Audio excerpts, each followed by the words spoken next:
In the interest of both cost and safety, it's vital that the air-oil separator in your compressor exactly matches your machine's requirements.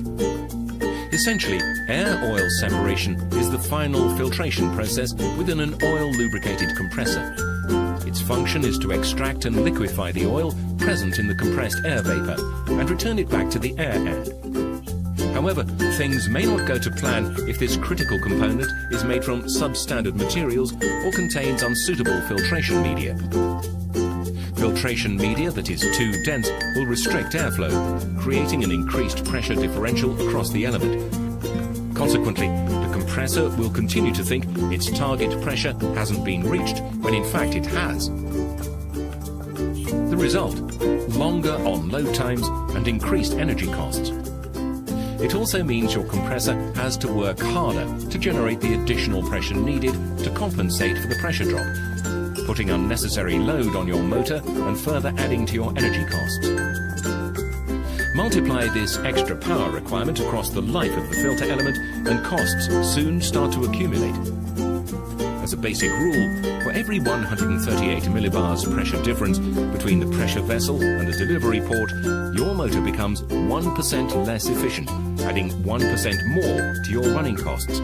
So a 100 kilowatt motor would consume an additional 1 kilowatt for every 138 millibars pressure difference. The greater the pressure drop, the greater the cost.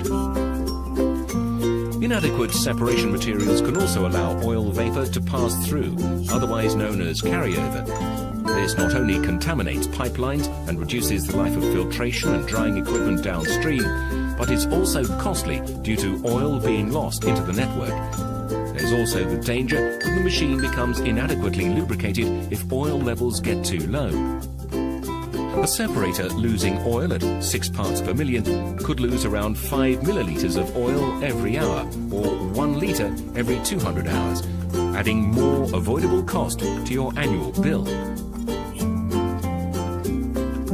In addition, there's the risk of a complete collapse of the air-oil separator due to increased pressure differential, or, if the element is unsuitably earthed, a fire caused by static discharge.